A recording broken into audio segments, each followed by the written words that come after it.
Easy steno YouTube channel पर आप सभी का स्वागत है। डिक्टेशन 5 सेकंड बाद स्टार्ट होगी। Ready start.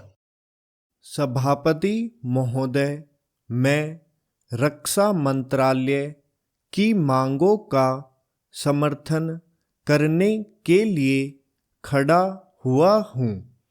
वर्तमान घटनाओं से पता चलता है कि संसार का हर देश अपनी सुरक्षा के बारे में चिंतित है और उसके लिए हर प्रयत्न कर रहा है।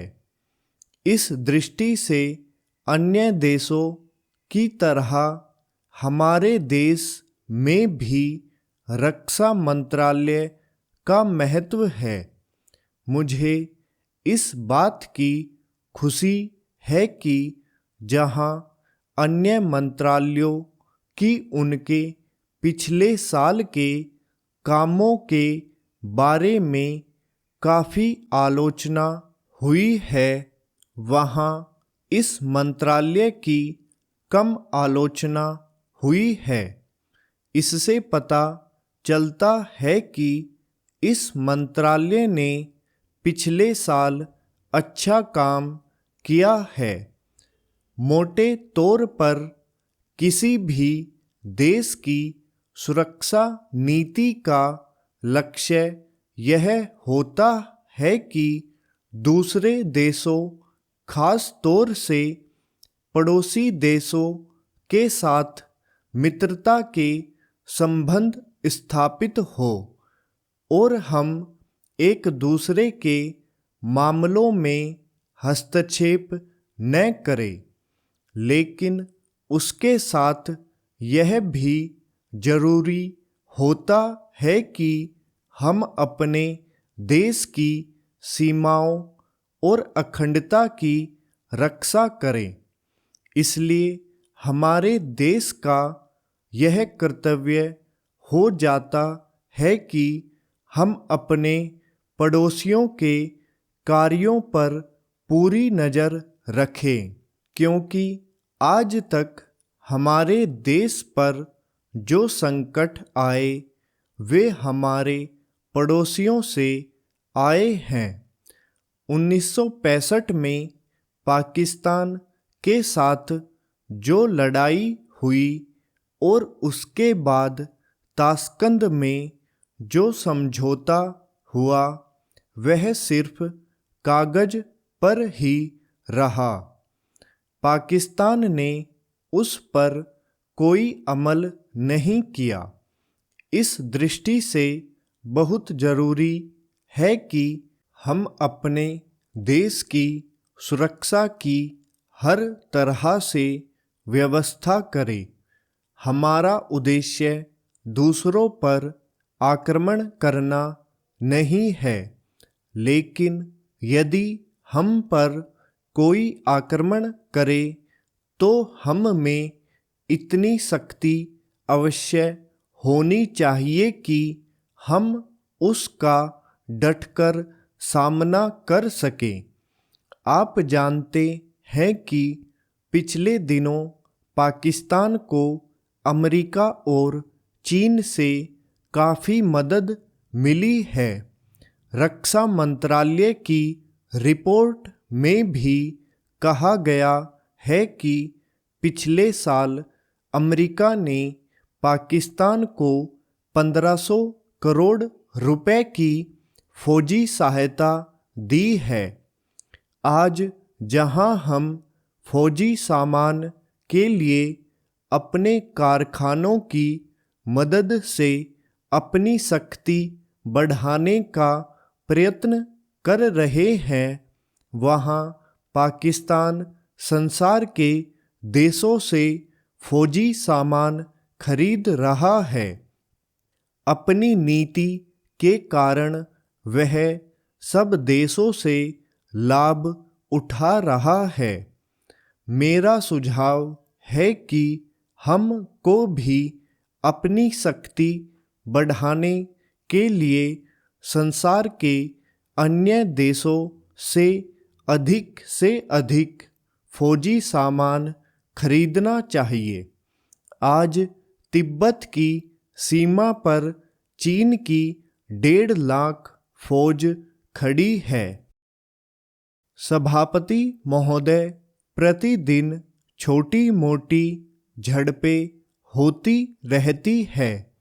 हमारी फौजें बड़े उत्साह से उनके मुकाबले में खड़ी है। उनके हौसले बहुत ऊंचे हैं, लेकिन हमारी सरकार का भी यह कर्तव्य है कि उनके हौसले को कभी गिरने न दे। उन्हें हर तरह की सुविधा प्रदान की जाए जिससे उनका आत्मविश्वास बढ़े। मैं मंत्री महोदय से अनुरोध करूंगा कि सरकार अपनी नीतियों के प्रचार का काम ठीक प्रकार से अपनी फौजों से करे। उनको अच्छे अच्छे हथियार दें। अनुसूचित जातियों और आदिवासी जातियों के आयुक्त ने जो अपना प्रतिवेदन प्रस्तुत किया है, उस प्रतिवेदन को देखने से यह प्रतीत होता है कि इसको तैयार करने में उन्होंने बहुत परिश्रम से कार्य किया है। इसके लिए मैं उनको और उनके सहयोगियों को धन्यवाद देता हूँ, परंतु साथ ही साथ इस प्रतिवेदन के संबंध में कुछ आवश्यक निवेदन भी करना चाहता हूँ।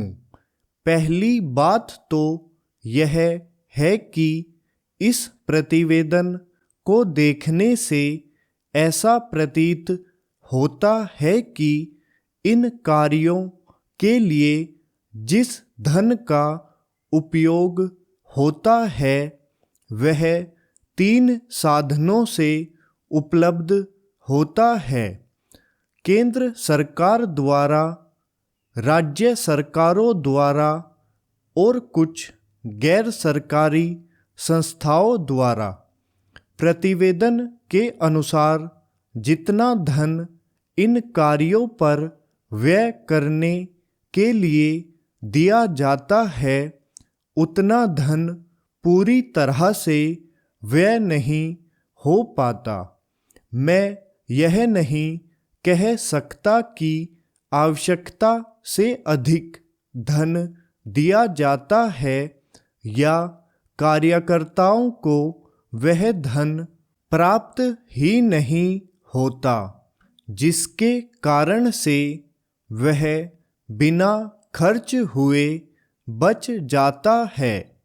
मैं तो यह चाहता हूँ कि जितना धन दिया जाता है उसका पूरा उपयोग हो और आयुक्त को यह न कहना पड़े कि इस कार्य के लिए जितने धन की आवश्यकता थी उतना धन नहीं मिल पाया और विवश होकर हमको उस कार्य को बीच में ही रोकना पड़ा।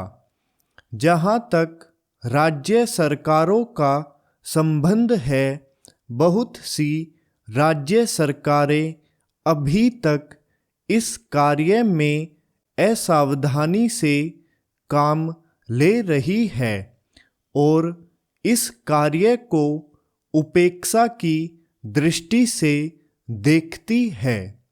आयुक्त ने इस बात की शिकायत की है कि बहुत सी राज्य सरकारों ने अनेक पत्र भेजने के बाद भी अभी तक अपनी रिपोर्ट नहीं भेजी है। मैं चाहता हूँ कि सरकार इस तरफ निष्ठापूर्वक ध्यान दे। राज्य सरकारों पर दबाव डाला जाए कि वे इस दायित्व के प्रति सचेत हों और आयुक्त को उनके कार्य में पूरा सहयोग प्रदान करें। स्टॉप।